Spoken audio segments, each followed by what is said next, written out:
Hello everyone and welcome back to part 2 of my Class 50 Unrefurbished build.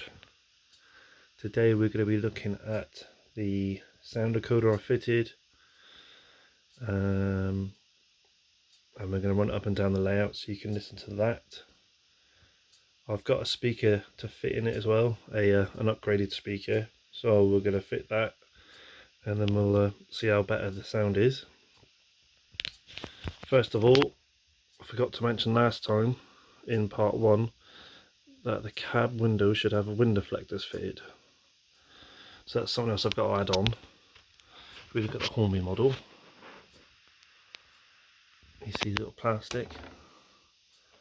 Yeah, so I need to try and replicate that on the O gauge model with a bit of clear perspex. As you can see, I've numbered it 50001 Dreadnought. The reason behind this is it was meant to be going to an exhibition layout a few weeks back, but the sound decoder didn't arrive in time, so I missed out. But the layout it was supposed to be going on wasn't finished either, so it didn't matter in the end. But I thought I'd keep the number and the name on it for now, just so it looks a bit better. They're rail tech transfers. They haven't gone on the best. They've curled around the edges, which is a bit disappointing, but it's not going to be lasting very long on here. Excuse me. So yeah, so what we'll do then is we'll look at the decoder I fitted and we'll get it running around. So I've gone for a Lock Sound ESU decoder 5XL, and we've gone for the Jamie Goodmans sound file. It was, in my opinion, one of the better ones, Class 50 sounds out there at the minute. It's not perfect, but we'll come to that when I switch it on and have it running around. So that's the literature that come with it.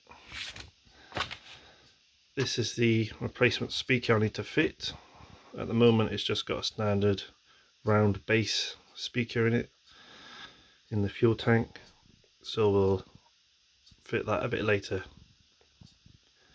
So now I'll start her up, we'll have her running around a bit, we'll go up through the notches so you can hear the different sounds, and then we'll go back and fit that and see if it sounds any better.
So that's the start up. We've probably notched one going up and down the track, and the horns, and then the shutdown sequence. So what I'll do now is we'll go through each of the functions, and then I'll put the drive lock on and we'll thrash it up so you can hear what it sounds like on full chat. Right, so we've got functions. 1 is obviously start up. We've got functions 2, 3, 4, 5, 6 are horns. 7 is a flange squeal, which you can't hear because it's not moving. 8 is a drive lock. F9, if you push that you get a warm start up. F10 is cab doors. 11 is a guard's whistle. 12 is the Spirex valves. 13 is buffer clash.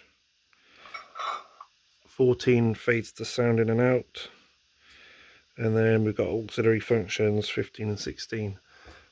So what I've done with them is I've wired up the tail lights to the functions, auxiliary functions 15 and 16.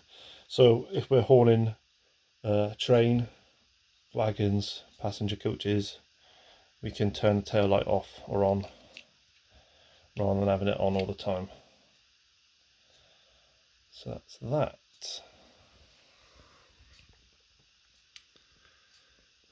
Right, so we'll do a warm start up and then we'll do the drive lock and then thrash it up a bit.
There you go. I hope that gave you an idea what it sounds like.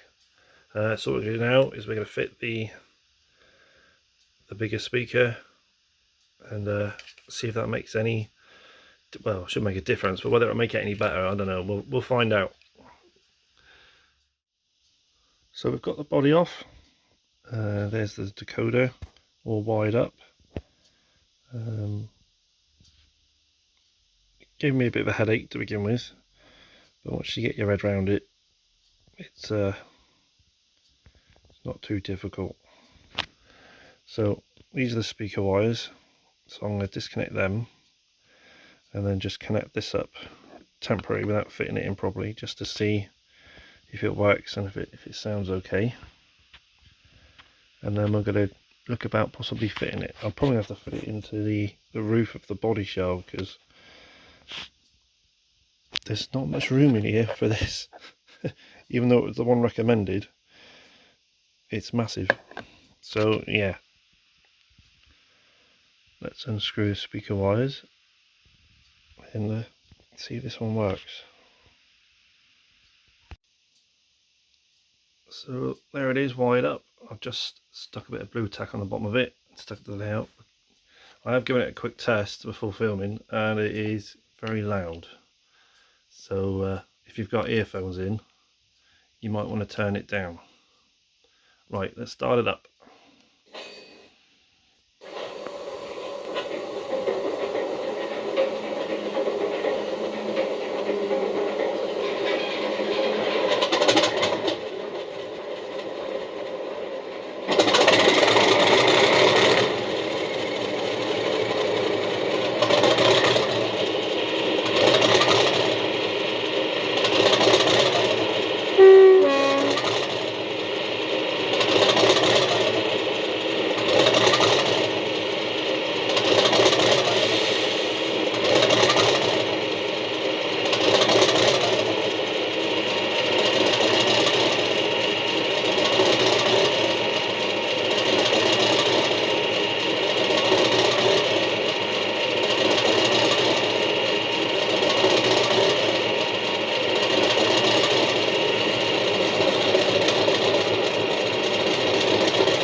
Well, it definitely sounds a lot better.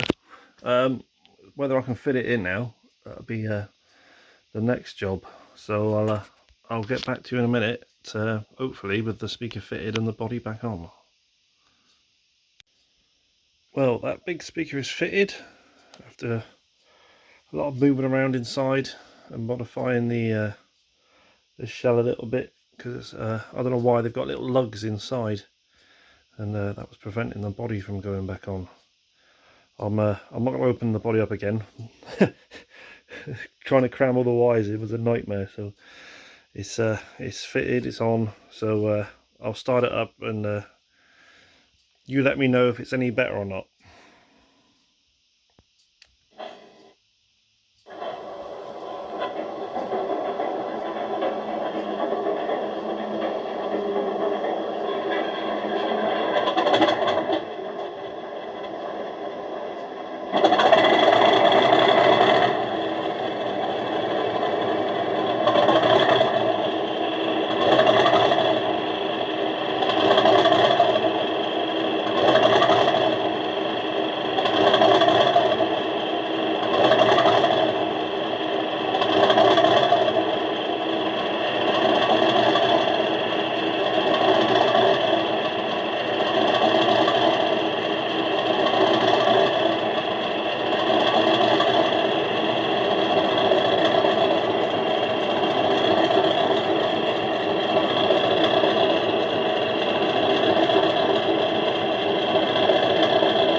Well, it's definitely a lot louder.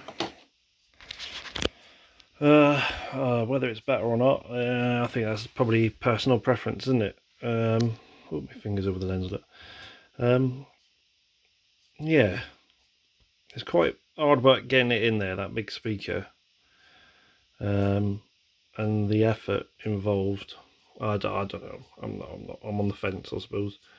I think I'll leave it up to you guys whether you think it's any better or not. But that's part 2 over and done with. Sound fitted. So next time, hopefully, we'll start cutting the body up and start doing the modifications needed. So thank you for watching, and I'll get you all next time. Cheers, bye.